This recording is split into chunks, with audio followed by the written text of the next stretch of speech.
The Cuban Missile Crisis, a countdown to nuclear war.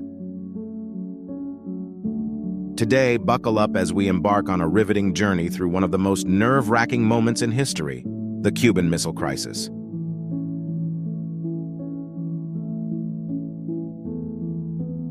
But first, if you're not subscribed yet, hit that button and ring the bell so you never miss out on our historical explorations.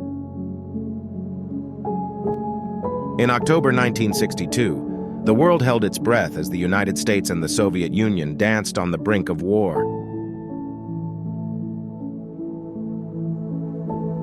The Cuban Missile Crisis, a face-off that nearly erupted into a global catastrophe, centered around the presence of Soviet nuclear-armed missiles in Cuba.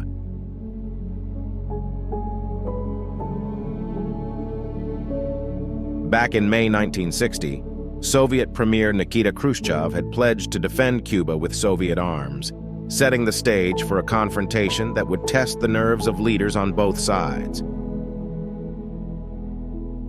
Fast forward to July 1962, and the United States learns of Soviet missile shipments to Cuba.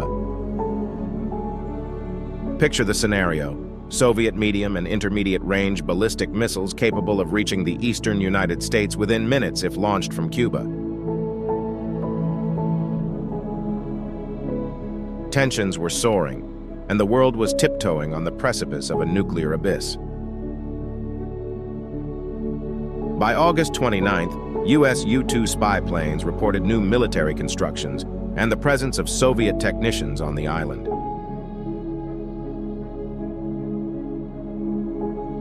The alarm bells were ringing, and on October 14th, the presence of a ballistic missile on a launching site was confirmed.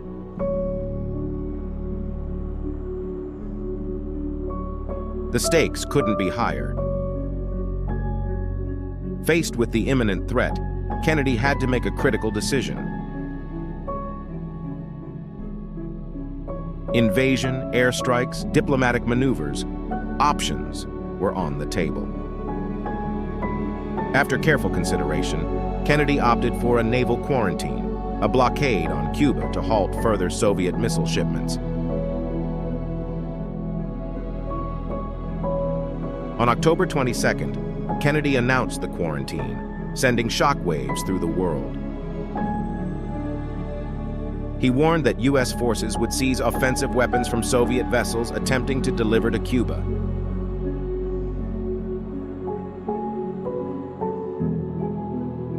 The world held its breath as the countdown to potential conflict began. As the two superpowers teetered on the edge of nuclear war, diplomatic communications became a lifeline. Messages were exchanged between Kennedy and Khrushchev, each word carrying the weight of the world's future. The tension was palpable, and the world waited anxiously for the next move. Then came the crucial moment, October 28. Khrushchev capitulated. He informed Kennedy that work on the missile sites would cease, and the missiles in Cuba would be returned to the Soviet Union.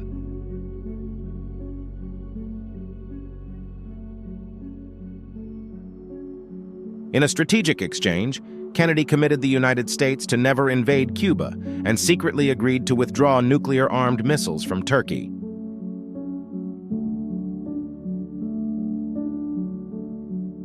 In the weeks that followed, both superpowers began fulfilling their promises. By late November, the crisis was averted, but not without consequences.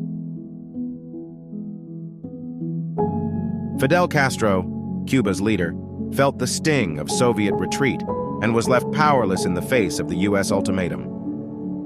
The Cuban Missile Crisis marked the climax of an acutely antagonistic period in U.S.-Soviet relations, a period that brought the world perilously close to global nuclear war. The Soviet humiliation in Cuba played a role in Khrushchev's fall from power in October 1964 and fueled the Soviet Union's determination to achieve at least nuclear parity with the United States.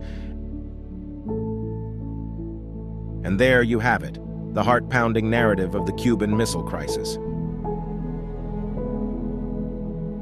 If you enjoyed this historical deep dive, don't forget to hit the like button and comment below on which historical event you'd like us to uncover next.